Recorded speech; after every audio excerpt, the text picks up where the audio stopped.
Hey everyone, Trev here at the Dark Room, and over the years we have posted a lot of double exposures on our Instagram. It started out mainly because I personally love shooting double exposures, but after we got a lot of great questions on how to do them and what frames to take first, how to meter, what cameras can take double exposures, that got the ball rolling on us sharing them a lot more and even putting out a blog which explains basically the metering, what photos take first, to take first, and what cameras work as well.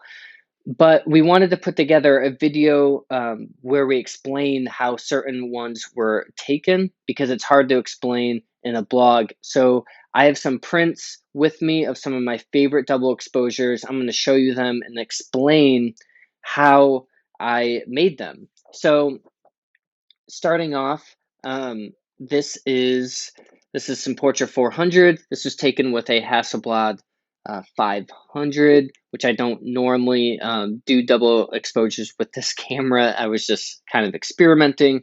But anyways, this right here is the most common way that I shoot double exposures, and one of the most common ways that I see other people take double exposures, and that's a silhouette of a person or something with a scene or a landscape in the background. Now, what photo do you take first? That's a good question. There are different reasons why you would take what the first photo would be. But before we move on to that, something that you need to know is that when it comes to double exposures, anything that is dark, like shadows or darker tones like blacks, like dark grays, that's going to retain the image, and anything that is bright or highlight, that is going to destroy, it won't retain. So that means that the shadows and the darker parts of the first image will retain the image of the second, like basically the information from the second image will be retained by the shadows and darker places of the first image, but the highlights will destroy the highlights from the first image, will destroy the information and won't retain that information from the second image. So a good example of this is I have this double exposure right here, and the way that I did this is, so I took some other ones. This isn't part, these are single images. But this is a photo. The first image of that double exposure would have looked just like this, a silhouette of my brother. And you can see that he is a silhouette. There's very, very little information. You can barely even make out his face, or that that's a camera and that's his coffee mug. And you can see this is dark. This is very bright right here. This is a little bit darker up here. So in theory, the dark part should retain, and this part should destroy. So this is the first image. The second image was the landscape right there. And when it comes to metering, this is pretty much how they were metered. I wouldn't have metered them any differently. It would be this as a silhouette, which technically is an underexposure on him. And then the second would be either exposed normally or just a little bit brighter. So what that means is with the end result is that, like I said, the shadow, the silhouette part that's dark, retained the second image, while the brightest part of the first image destroyed the information from the second image. And you can see it's darker down here, so it retained it, destroyed it here, but right up here where it's not as bright, it retained a little bit more. So that's why when I'm taking double exposures, I typically try to shoot silhouettes first. When it comes to doing double exposures, it's best to plan for, it's best to have the first image be very simple. For instance, this photo right here may look complex, but it's not super complex other than the framing of it. So the first image was just a very simple silhouette. Um, if I wouldn't have taken the second image, he just would have been a dark shadow. You wouldn't have seen anything. You just would have seen a dark silhouette with these buildings in the distance. But the second image, since I did a double exposure, I paid attention to my framing, remembered where his head was silhouetted in the frame, and tried to line up these pillars of this other building to fit perfectly in his head. So then when I took that second image, the bright part of the first image destroyed the rest of this building. There is building up here, but since the first image was bright and that was a highlight, that destroyed it. It didn't retain any information. Same with all through here and right there. But since he used a shadow, it retained this, basically the building and the tree and this pillar fit right there. So here is, and all of those are portrait, varieties of portrait. I pretty much always shoot color negative film or black and white film because they have great exposure latitude. But these two are actually Provia 100, which is a slide film. And this is of Chris Bartolucci from Analog Talk Podcast. I have two versions of this.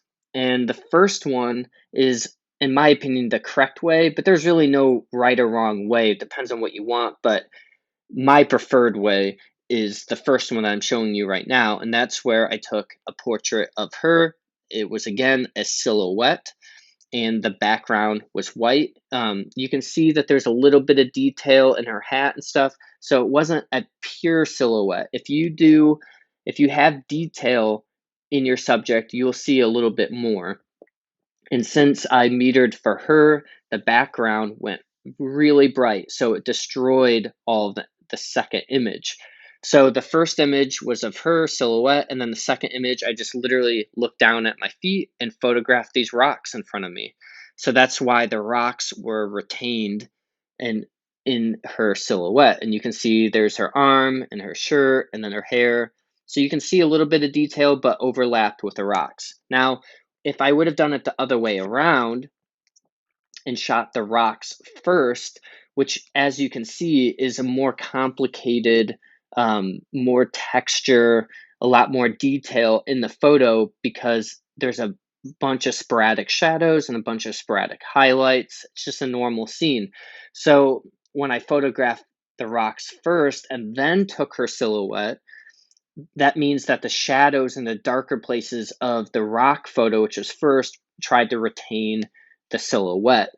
But it doesn't do as good of a job because the first image doesn't have a bright highlight to blow out. So that's why you typically want to, if you want this more simplistic look, err on overexposure and be sure to make sure that your first frame has less texture and is a little more straightforward when it comes to a dark shadow and a bright highlight.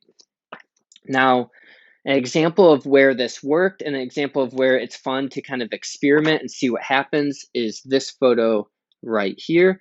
This is a photo of my brother during a hike in the Yosemite high country. This is actually 3 exposures. The only photo that I'll be showing that's actually 3 exposures. The first 2 exposures they were taken horizontally like this, of this these trees and the reflection of the trees in the lake. And I took 2 of them. They were underexposed, kind of dark, which made the shadows really dark, pretty much jet black. So then when I flipped the frame and took a portrait of my brother, his image was retained in the dark shadows. And then part of the image of with him that was a bright highlight blew it out. But as you can see, the dark shadows retained the dark shadows. But then when it came of the second image, but then as they go out where it's bright, see his arm right there is not retained because that's a highlight. Something that I often like doing is the same thing that you just saw, where I'll take the portrait of someone and this is my friend Matt, and a photo of him. And I took a silhouette again. This is Acros black and white, the first Acros. And then with a second image, I took a photo of the horizon of his home town. So as you can see, since the sky was bright and I metered for the horizon to make it kind of a silhouette, the highlights blew out each other and the shadows were maintained. Yeah, and then another one like that, but flipped around, experimenting here. I took the photo of the tree line first. So this would be bright and this would be dark, jet black dark. And then I took a profile photo of my brother that silhouetted again, and that retained him in the shadows, as well as you can see the ocean back there, and this would be the sand and the sky was retained in the shadows of the first image. Once you get the hang of this, it's fun to get creative and try different things. I used to only do portraits, but then over the years, I started trying different things. And like this one right here, this is a photo at a vineyard of two wine glasses on a dark table. So you can see where the wine is in the glass, and then it's on this table that had a black, basically a black cloth here. So this would have been really dark, and so was the wine, but then there was a white wall in the background. So it was really bright. And then the second image, I ran out to the vineyard and took a photo of the grapes, and the grapes were retained in the dark places. As you can see, the grapes are in the wine, but not retained by the bright font, which is white. Retained there, retained here. But then where it's bright, it blew out. That's why you can barely see it. And then with portraits, I try to get creative as well. This is just when I was shooting a wedding and shot it on film. This is just a silhouette of the bride, and then the bride and the groom in the second image, and you can see where the highlights are, the horizon right here and everything. Wherever the highlights are that blew out, that's why you don't see part of them right there under her chin, but the dark shadows retain them. One of my favorite, most proud of double exposures is this one right here to explain. This is a good example of not necessarily always having highlights, but having bright in tone. So the first photo was a profile silhouette of this writer, and I took it through a window. Took it through like the window was behind him, and I metered for the bright light, which made him obviously turn into a silhouette. And then the second image, I had some poster board laid out with these little stamps from an old Heidelberg printing press, and I laid them out, scattered them out to be like this on purpose, and then they continued out here. But since the highlight from the first image was really bright, it overexposed and didn't retain the second image, which had part of the stamps right here. So that's why you get the profile. And since this was already white on the second image and it's a highlight from the other image, that just stays the same. So this is where you can get really creative once you've experimented and get the idea of how to meter. And the other thing is, if I would have underexposed this and would have been worried about overexposing everything, that there would have been detail in here. This wouldn't have went a pure white. And as you can see, I probably could have went a little bit brighter, possibly to get even more detail in here. And then on a little more, here's some examples of, so when we're talking about double exposures, the two cameras that I typically use are either this camera right here, and this is a Nikon Fm2. And when shooting double exposures, we highly recommend shooting with a camera that has a dedicated double or multiple exposure setting. And this is a good example because it does. but the FM prior to it did not. So that camera, you would have there is a way to trick it into doing double exposures, but sometimes the frame lines don't work out, and it's just, you got to be careful. You can mess some things up. Sometimes it's, depending on the camera, not good for the camera. That's why we recommend having a camera that has a dedicated setting like this. The camera that I pretty much have created all of these with, that I've just shown you, is this camera. This is a Canon Elan 7, and pretty much all of the EOS cameras, the Canon EOS cameras, have a double exposure setting, as well as many other cameras, but these are the two that I use. I've used the Rebels many times for double exposures, as well as the EOS 3. But like I said, most of these were created with this, and all the EOS cameras work the same. There's a function button. You hit that function button until you get to a double exposure setting, and then you can select how many exposures you want. This one goes up to 9. I rarely go over 2. I've only done 3 a couple times. But yeah, so there is a way to do it where you shoot the film in the camera, you shoot a whole roll, and then you remove that roll, and then pull the leader, put it back into your camera, reshoot it. But you're going to get a much more sporadic results, because unless you do really good planning on what you're going to photograph, these are two good examples. So I shot some of these, the first roll inside, and then I shot the rest outside. That's why I randomly have a guitar and a tree. And this one right here is, the first one was a portrait, and then the one was of a tree as well. So it's a little more unpredictable that way. You could do it. Sometimes it's a little bit harder for us to scan because the frame lines won't line up. That's why we recommend doing it in camera, which will give you much more control over your exposure and your framing. Some of the more creative ones I've done that don't have portraits in them or people in them are these. And this is, the rest of these are kind of just where I flip the horizon. So this is just the arch in St. Louis, and I took it that way, and then I flipped it and took it that way. So as you can see, the shadows retained, the highlights where the sun was didn't retain and went bright white. Here's another one like that. That's just basically two horizons, and I offset them. And you can just get some interesting things. You could also do this and then take a portrait and put them in there and see what happens doing it that way. And then here's another one of that strategy of flipping the horizon.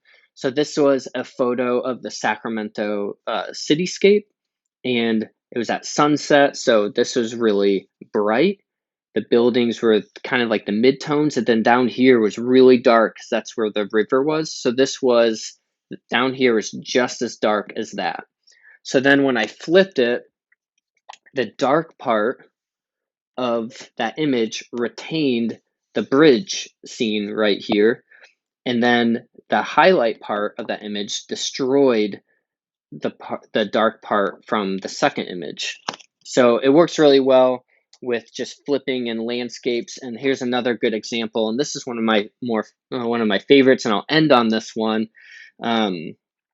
This is Yosemite Falls right here, and the first image actually was of Sentinel Rock, which is a tall rock in Yosemite Valley. So this was really dark. The first image was really dark, and then the second, and then up here was really bright. So then when I took the second image, flipped, that dark part retained Yosemite Falls, but the bright part blew out, and same down here. So that's how you get this interesting flipped image. If you have any more questions about double exposures, be sure to send us a message on Instagram or go to thedarkroom.com, and we have a great blog with a lot of these photos explaining them. We'd love to see your double exposures as well. So if you post them on Instagram, be sure to tag us in the photo and use hashtag #TheDarkroomLab. Until